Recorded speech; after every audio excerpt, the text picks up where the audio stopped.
सबसे पहले बड़ा अपडेट दे दें आपको। शुमाली कोरिया ने एक बार फिर बैलिस्टिक मिसाइल का टेस्ट किया है।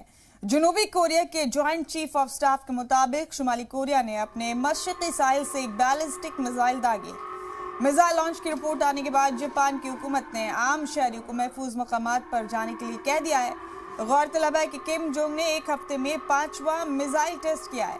किम जोंग ने पहले ही अमेरिका और जनूबी कोरिया को रिहर्सल करने पर खबरदार किया है।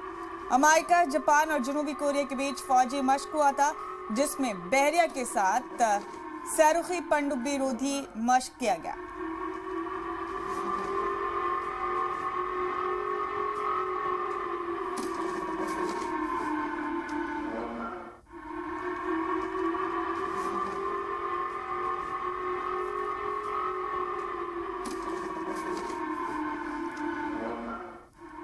तो शुमाली कोरिया ने एक बार फिर मिसाइल टेस्ट किया है और इसी के चलते एक बार फिर वो तमाम सरगर्मियां तेज हैं, जिसके चलते आम शहरियों के महफूज रहने को लेकर तमाम अहकाम दिए गए हैं। आपको बता दें कि किम जोंग ने एक हफ्ते में 5वां मिसाइल टेस्ट किया है। किम जोंग ने पहले ही अमेरिका और जनूबी कोरिया को रिहर्सल करने पर खबरदार किया है। अमेरिका, जापान और जनूबी कोरिया के बीच फौजी मश्क हुआ था, जिसमें बहरिया के साथ सैरुखी पनडुब्बी रोधी मश्क किया गया था और बहुत मुमकिन है कि इसी के चलते अब किम जोंग यानी शुमाली कोरिया की जानिब से मिसाइल टेस्ट किया जा रहा है। इस बीच शहरियों को महफूज मकामात पर पहुंचने के लिए कहा गया है।